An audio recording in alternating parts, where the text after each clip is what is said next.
If you've ever dreamed of sailing the open seas, pillaging and plundering as a ruthless pirate, well, the Caribbean Sea holds a special allure.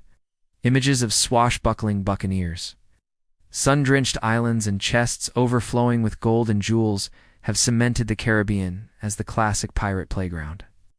Pirates like Blackbeard, Henry Morgan, and Captain Kidd made this region their hunting ground. But did you know that beyond our familiar tales, the Pacific Ocean harbors its own trove of pirate mysteries? In fact, before we dive into the murky waters of the Pacific's piratical past, let me ask you this. What do you think of when you hear the word pirate? Is it the Caribbean, or perhaps the murky waters around Madagascar?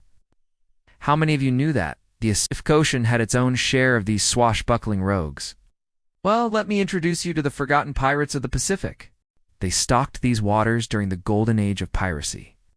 But unlike their Caribbean counterparts, their exploits were largely undocumented, leaving their stories shrouded in mystery. So why is it that the Pacific Ocean is the least explored part of our globe? What makes it so mysterious? First off, the sheer size of the ocean is daunting. Covering over 1/3 of Earth's surface, it dwarfs the Atlantic, Indian, and Arctic Oceans combined. Imagine trying to explore an area larger than Africa, Asia, and Europe all put together. It's mind-boggling. And secondly, the Pacific's reputation as a wild and unpredictable beast deters many. Storms arise suddenly, and natural disasters like tsunamis can strike without warning. Not to mention the lack of navigational aids in the early days made traversing these waters a risky endeavor. Finally, the remoteness of many Pacific islands further complicated exploration efforts. Many of these islands were and still are incredibly isolated, making communication and exploration a tedious and infrequent affair.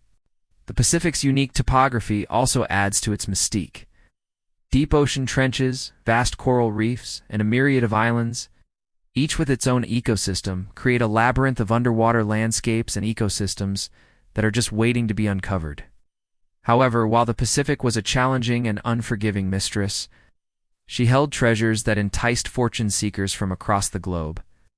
The riches of the East, the lure of the unknown, and the promise of adventure drew daring souls to her shores.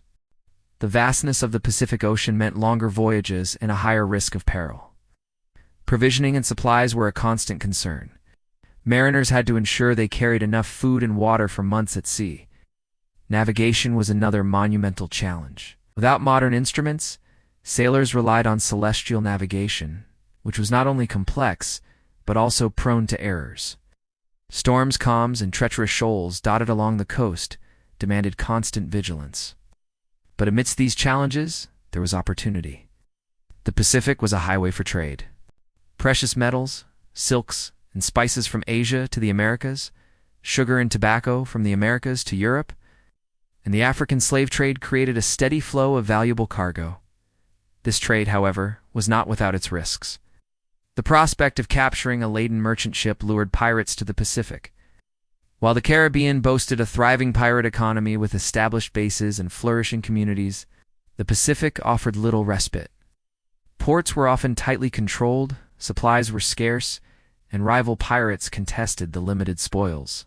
Pirates in the Pacific generally operated in smaller, more nimble vessels, relying on speed and stealth rather than brute force. Food had to be quickly distributed amongst the crew due to limited storage space, and any excess cargo was nearly impossible to transport back to port. Also, given the scarcity of resources, pirates preferred targeting small, fast-trading vessels. Battles were intense and bloody, fought with cutlasses, pistols, and boarding hooks. Success meant instant wealth for the victors, but survival was never guaranteed. In addition to the usual perils of the sea, Pacific pirates faced the wrath of both land and sea. While the Caribbean had notorious figures like Blackbeard and Henry Morgan, the Pacific's rogues remained largely anonymous, remembered only by their titles or by the ships they commanded. However, these unsung heroes of the high seas followed similar codes of conduct to their Caribbean brethren. Loyalty, camaraderie, and honor were highly valued. Loot had to be registered before redistribution, and members of the crew took turns holding positions of authority. Discipline was maintained through intimidation and threat, and disobedience meant leaving the ship without your head. In essence, life as a Pacific pirate was as rough and unforgiving as the ocean they sailed. Survival depended on adaptability, bravery, and a touch of luck. The exact origins of piracy in the Pacific remain murky, but records indicate that Chinese piracy flourished in the South China Sea as early as the 4th century BCE. During the 14th and 15th centuries, Chinese pirates thrived.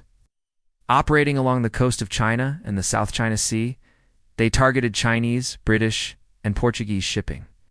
A prime example was the pirate kingdom of Qingxi.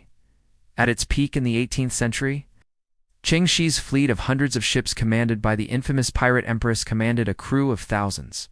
Her base in the South China Sea enabled attacks on Chinese, British, and Portuguese vessels.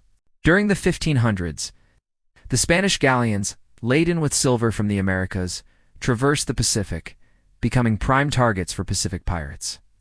The lucrative trade prompted pirates to seek havens in remote areas of the Philippine Islands, where they could stash their loot. These hideouts were often concealed within the dense jungle or hidden among the maze of islands, shielded from prying eyes and patrols. Let's now shift our focus to Japan. There, the 15th century saw the emergence of the Japanese pirates known as wuko. These audacious marauders plundered Chinese and Korean vessels, bringing untold riches back to Japanese shores. The profits were substantial, enticing many villagers, unemployed samurai, and discontented peasants to join the pirate ranks. Now, while we've discussed the lives and struggles of these pirates, let's delve into the intriguing question of whether any of their hidden treasure remains.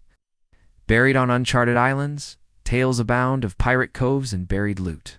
But separating fact from fiction is a tricky business. Historians like Angus Constam, author of the Oxford History of Pirates, emphasize that most accounts of buried treasure are likely apocryphal, concocted to mislead potential treasure hunters. He highlights that pirates prioritized immediate spending over long-term investments. However, a fascinating exception is the Manila galleon.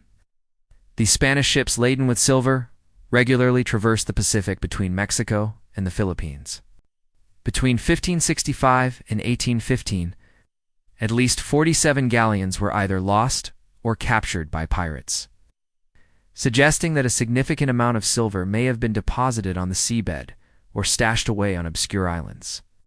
The mere possibility of unearthing a lost galleoness cargo continues to captivate the imaginations of adventurers and historians alike. As we bring this journey into the twilight of Pacific piracy, a somber note resonates.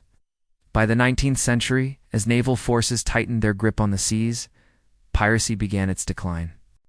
Legends endure, but hard evidence fades, leaving us with fragmented accounts and tantalizing clues.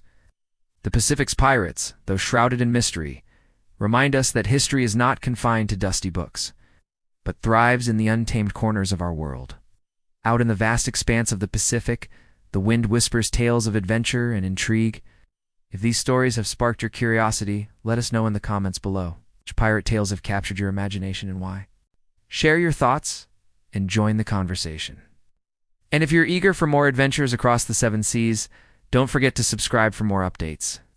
Thank you for joining us on this voyage of discovery. Till next time, fair winds and following seas.